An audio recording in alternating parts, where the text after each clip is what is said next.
When the 94 calls to action were released by the TRC, the UNESCO network that the school is part of talked about the fact that there really isn't a child-friendly version of it, and if education was supposed to be part of the reconciliation process, we needed a version that the kids could really wrestle with and understand. And at the time, Chantal Cotton was a division social studies expert, and she was looking to find some class that would take on the project of rewording the calls in child-friendly language. And although she sort of was looking at junior high, I foolishly said, well, maybe my grade 4, 5, 6 could take that on. And so we talked about it and we thought, well, we'd give it a try.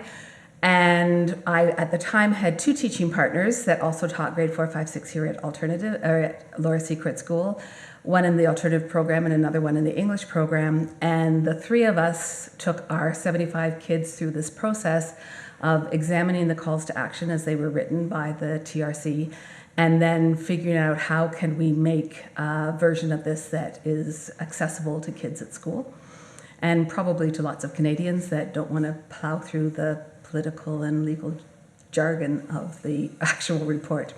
So I guess I was lead teacher in the process. We spent an entire year rewriting the calls and then another year to get the book produced. And yeah, it was just lots of sticking to it and working through it. And we had all kinds of steps that helped the kids to wrestle with the words and come up with something that made sense for them. By the time we were finished, 2 years later, we had produced this book called Answering the Calls, A Child's View of the 94 Calls to Action. And it contains within it the artwork that the kids did to illustrate the calls that they worked on. Then we also included the original wordings of the calls and the children's work to put it into language that they could understand.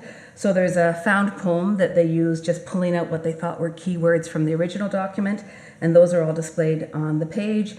And then over here is the child language rewording. One of the things that I realized partway through was that the kids were struggling with, well, why is this a call to action? Hasn't this already been done? And the one that really resonates with me was the one about keeping families together, of course, referring to the preponderance of Indigenous kids in care.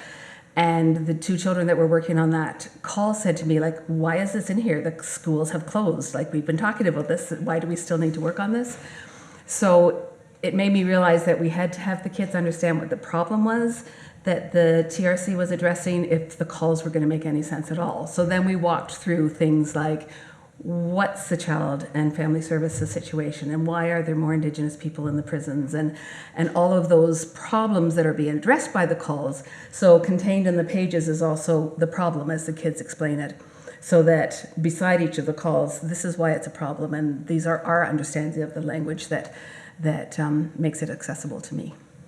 The range of topics that came into the project was huge, and I think the kids at the end of it had a better grasp of the reason for the discord between Indigenous and non-Indigenous people in Canada, the reality that it hasn't just gone away, and the idea of, well, you should just get over it, it was so long ago. Like, our kids know that it's not that simple because of the project. And there were lots of times that I thought, we've asked them such a huge task, and is it real? Like, are they really engaged, or is this just something we're sort of forcing down their throats, so to speak? But I remember it was, I think, the last week of school, and we had gotten to the point that in the year when it's, okay, so do you want to take a little time? We could go out for extra recess. And I offered that because we were at a break in the day.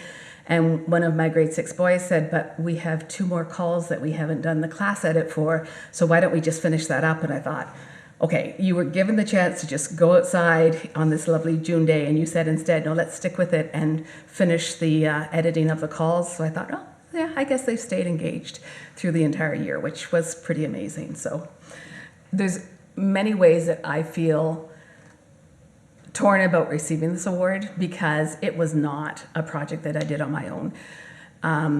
Obviously, without the 75 kids that worked on the project, it could not have possibly happened, and they worked incredibly hard.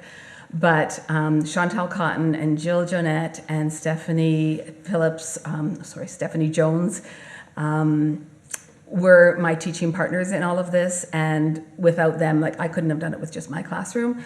So I feel like I've been singled out for something that a whole team worked on, and our principal, Rona Sherman, at the time also freed up lots of extra time because it was huge. And the UNESCO network provided funding for the book to be produced originally, and so this small idea of, can we figure out how to put these words in child-friendly language that I was sure we'd be done by Christmas, grew into this huge, amazing project, but I could not have done it on my own.